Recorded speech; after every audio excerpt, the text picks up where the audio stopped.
Hello friends and welcome back to the channel. So this past Friday night I finished my 9th and final Carina challenge, the Carina's Challengers Abyss run. I wanted to take a few minutes today and talk about my team, the path that I chose, and then walk through each fight and talk about any specific strategies that I employed. So first off, the team that I used is on screen here. We have a rank 4 Void at Sig 200, rank 3 Falcon and Longshot, and then rank 5 5-stars Mole Man and Diablo. So I did sig up Mole Man and Diablo quite a bit for this run. I don't think either of them are at 200, but more importantly for Mole Man, I think, than for Diablo, I think the Signature Stones helped quite a bit. So you may choose to do that, you may choose not to, depending on your situation. Longshot doesn't need to be awakened. He also doesn't really need to be at rank 3. I took him to rank 3 for this run. In hindsight, probably could have made it work just fine with a rank 2. Falcon Sig, again, higher Sig level on him, increases, I think, his critical damage, maybe. I think he's at 108. I haven't put in Sigs in him in a long time, so.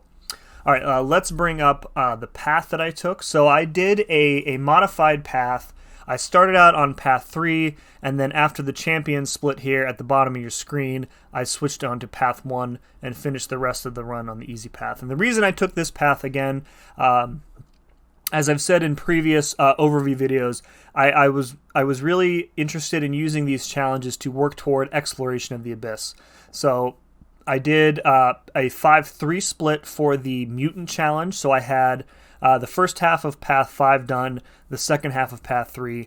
Doing a 3-1 split for this challenge enabled me to fully complete Path 3, and then that leaves me just one run of Path 4 and then half of Path 5, so I have some options there. So that was really nice. I mean, I might have just taken the easy path otherwise, but here we are. All right, so first up on the path is Darkhawk, so I sold this fight with Void, of course. Void probably, I mean, listen, I'm a huge Void fan, of course. I think soloing Darkhawk with Void is the easiest out of the typical options. So, you know, you usually go into this fight with Mr. Fantastic or Anti-Venom or Void or Human Torch. For me, I think that Void was the easiest option. So just restarted a couple times. It only took me like 3 tries, I think, to get the solo. Moving on to Luke Cage. So Luke Cage was 7 revives with Mole Man. So the strategy for this fight is actually really interesting, and I think I'm going to make a separate video kind of going through it in more detail. But the basic idea here is that Mole Man has a 75% chance to resist a block break. So if you put 3 points into the Stand Your Ground mastery, that chance is additive and it becomes 100%. So you can basically just hold block when he's unstoppable and unblockable. And then when he dashes in, he'll trigger your unstoppable and you can immediately attack in, and that'll count as an intercept. And then when he is not unstoppable and unblockable, you can just do parry heavy. And with Suicides on, I mean, the damage is pretty good. I've seen a couple other folks use a rank 3 Mole Man for this fight in the same manner, and it took about 5 revives. It took me 7. It could probably be lower. I messed up a couple times, had some blocks that didn't want to work. So, you know, 5 revives for a fight that is this annoying, I would probably take. So, all right, moving on. Old Man Logan. This was a solo with Void. Easy peasy. Nothing really special there. Void, again, super easy to get the debuffs up on Old Man Logan. You're gonna have plenty of hits. I probably slow played this more than I needed to. I think I beat him in like 90 hits or so. But yeah, the heal reversal is just so strong. So nothing really more to say about that one. Next up is Havoc. Havoc was 1 revive. With Void did the bulk of the work. I did try once with Diablo, and I think I messed up and got hit and did like basically no damage. But yeah, Void really easy. He'll shut off Havoc's power gain, which is nice.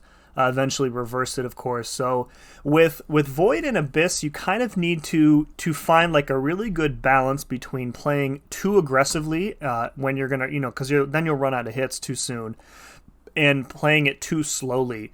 And if you play too slowly, then you're not going to have enough time to get like good uptime on Fear of the Void, which is when your degen is really going to increase in potency.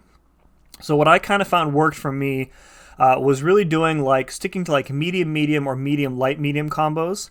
And that was kind of like a good middle ground for me. I had pretty decent uptime on Fear of the Void, and the fights weren't over way too quickly, because like half of Void's damage output is that degen. So you really want to give yourself the most possible time to degen the opponent. So, all right, moving on to Dormammu. This was a very frustrating fight for me. I had a ton of trouble getting Dormammu to cooperate. He absolutely refused to throw his special attacks for a bunch of fights. This ended up being one team revive. But yeah, it's just, I got backed into the corner at least on, I'm thinking 2 or 3 occasions where, I started at his end of the screen and I'm just, parrying, trying to get him to throw any special attack, tapping into him to avoid, losing charges, and he just wouldn't do it. So it feels like his AI, I don't know, in general or in Abyss, is specifically designed to get you to Dex against him, and that's unfortunate because obviously he punishes Dex, and I don't really want to play without Dex on, so I guess it's partially my own fault, but hopefully you have better luck with his special attacks than I did. All right, next up, Joe Fixit, another bit of a frustrating fight. So this took Void was dead, so I had to revive Void for this fight. It took 1 revive, really. I went in with Void, I healed him up, and Joe Fixit refused to roll hearts. Like, I took probably 7 or 8 heavies, I want to say, and he continuously rolled every other suit except for the one that I needed. So finally, I ran out of health, and I had to revive. Went in the second time. I think I got hearts on the second or third roll, and then it was an easy solo from there. So not really a solo, but a lefty solo, if you will. Mordo. So Mordo was kind of a combination of Void and Mole Man and Falcon. Each of those champions has some way to counter Mordo's evade. There were a couple fights where he wasn't really very cooperative. I think I took an SP3 once or twice. This was 1 team revive, 1 single revive. Void has 2 ways of shutting off Mordo's evade. Probably the best overall option, because not only will he shut off Mordo's evade, he will also shut off and then eventually reverse Mordo's annoying power gain. So he can turtle up in the corner and it won't even matter because he's not going to get to his special 3. So if Void places the fatigue debuff, Mordo cannot evade, and then if you get Fear of the Void plus 2 agility debuffs, that shuts down evade for everybody too. So you got 2 different methods there.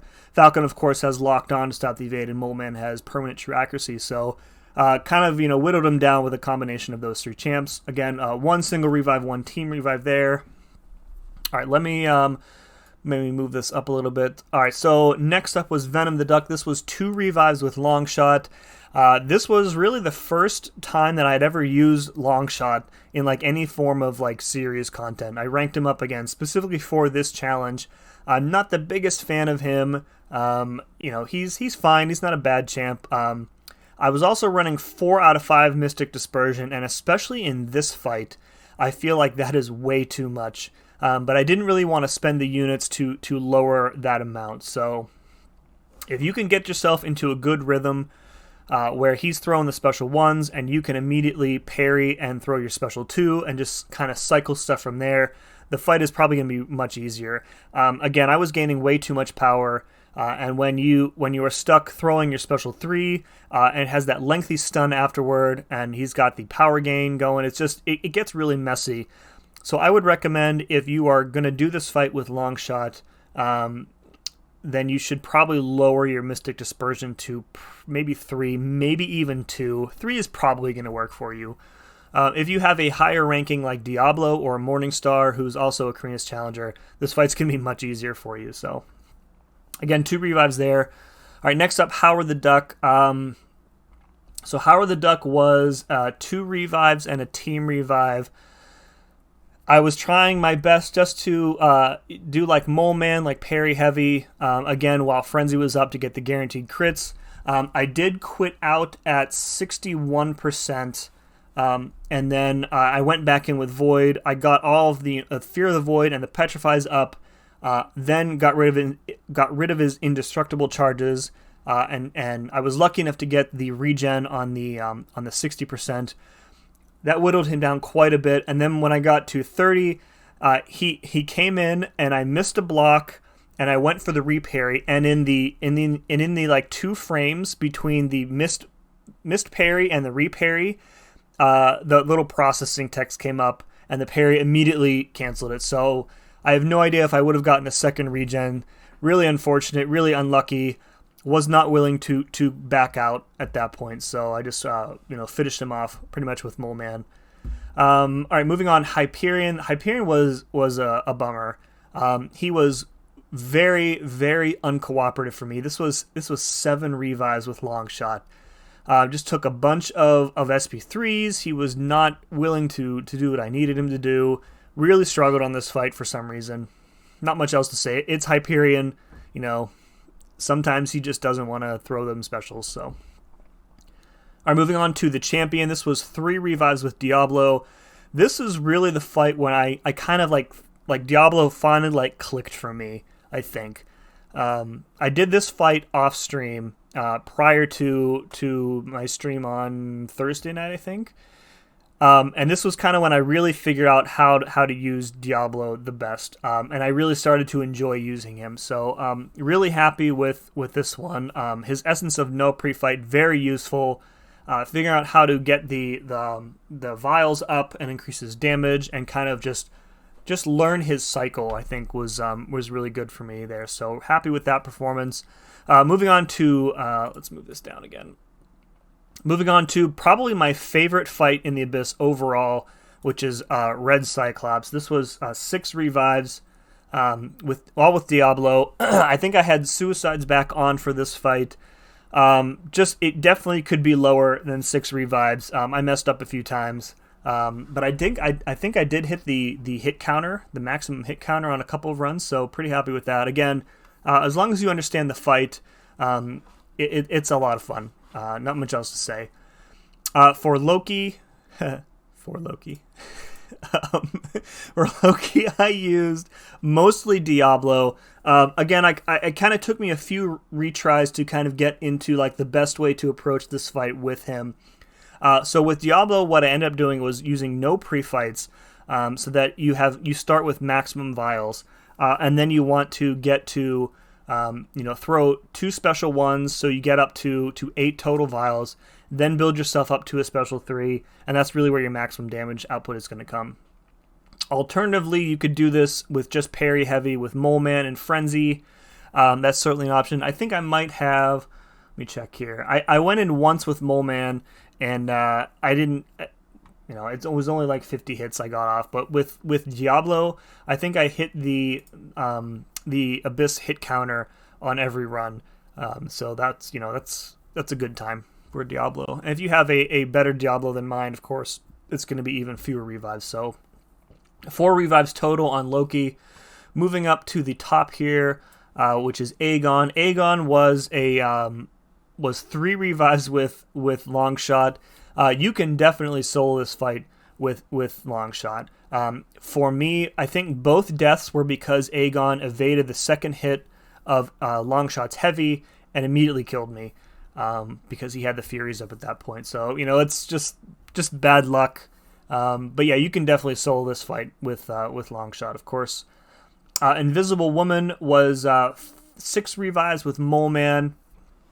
So one thing that really helped me in this fight, that I wish I would have known for previous fights, is that when you're getting ready to throw Mole Man's Special 2, you want to do it immediately after she hits into your block at the moment when you're unstoppable. So part of Mole Man's signature ability is that he gets his attack rating increased when he's unstoppable. But the unstoppable buff is very short and but it is paused if you use a special attack. So build up to your special 2, wait till her shield is down, let her tap into your block, and then immediately launch your special 2 while you're unstoppable, and you're going to get maximum damage output there. Big ups to my dude Marcus for letting me know about that. 6 revives with Mole Man. I did go one attempt on this fight with Void, just because I knew that Void's permanent debuffs would stop her Power Sting from the Abyssal ability. However, without a bleed, you're looking at like maximum uptime for her invisibility. And then, if you accidentally punch into her shield, she just gets more shield. It's a big mess. So you really want somebody who can bleed. Mole Man really fits the bill here. Definitely the best option for that fight. All right, next up, Cull Obsidian. Again, this should have been a solo. I used 2 revives here. I went in, and I think the first 2 tries, I couldn't like block him at all. I went for a parry, and he immediately clobbered me. And then I think at the end of the fight, I was backed into the corner. I went for a heavy attack to counter his special 1, I think, and he immediately evaded and hit me with 1 heavy, and that was it. So again, you can definitely solo this fight with Longshot if you have better luck than I did. And then finally, we have the Collector. So this was a total of 14, so 6 single revives and 8 team revives on the Collector. I have done 4 complete paths in the Abyss, and this was by far the easiest time that I've had with him, I think, start to finish. So I think I had the benefit of, just doing my mutant path a couple of days prior. So I kind of had it fresh in my mind of like how to play this fight for myself. So my basic strategy here was to never let him throw his special 1, because it is, you're going to take a lot of block damage there, and dexing out of the last part of his like laser hit is kind of finicky. Sometimes it'll tag you and you'll get stunned immediately. Sometimes you can successfully dex out and punish him. The SP2, I've kind of gotten really good at the partial dex, which enables you to go in and punish as well. So that's kind of what I was doing, force him to his special 2. And as the fight goes on, it's actually way easier to push him to his special 2, because each time he throws a special, his combat power rate increases for the rest of the fight. So it's going to take fewer hits from you to push him back up to that special 2. I pretty much did work with everybody. Falcon is probably the best overall option on my team for this, because the evades in this fight are bonkers, like really, really, really bad. So Falcon, permanent evade counter, well, mostly permanent when he's locked on. So he put in a lot of good work. High crit rate when locked on, really high crit damage as he builds up those cruelties. Moleman also a very good option, although I wasn't really able to activate Permanent Frenzy in this fight very often. Void did not really do so well overall, I would say, in this fight. Again, like Collector has Permanent Tenacity, so most of the debuffs failed. I think I did get Fear of the Void up on him like 1 time, towards like in like the back third of the fight. So Longshot surprisingly very good for this. Longshot's block proficiency, I noticed I was getting a lot of like perfect blocks with him, which was really cool. And Longshot's special 1 inflicts instant bleeds.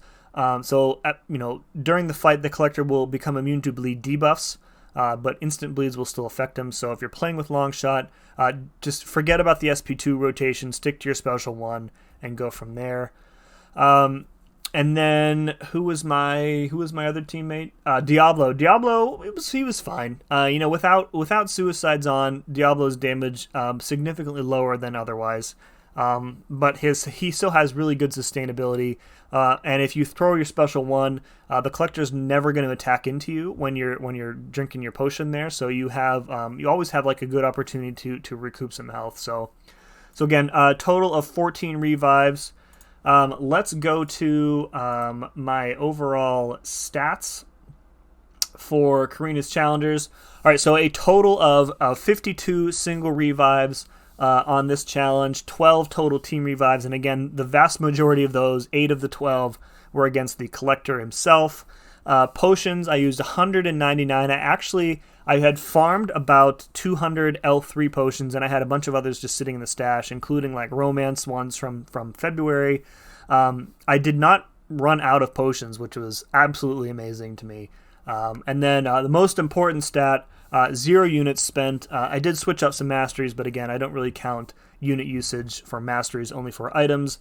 2 solos definitely could have been more, just some bad luck there, but by the end of this run, I was just happy to get it over with. So If this helped you in any way, please let me know by hitting that like button. If you have any questions about my team or my run, please put them in the comments below. And as always, thank you very much for watching. We'll see you again next time.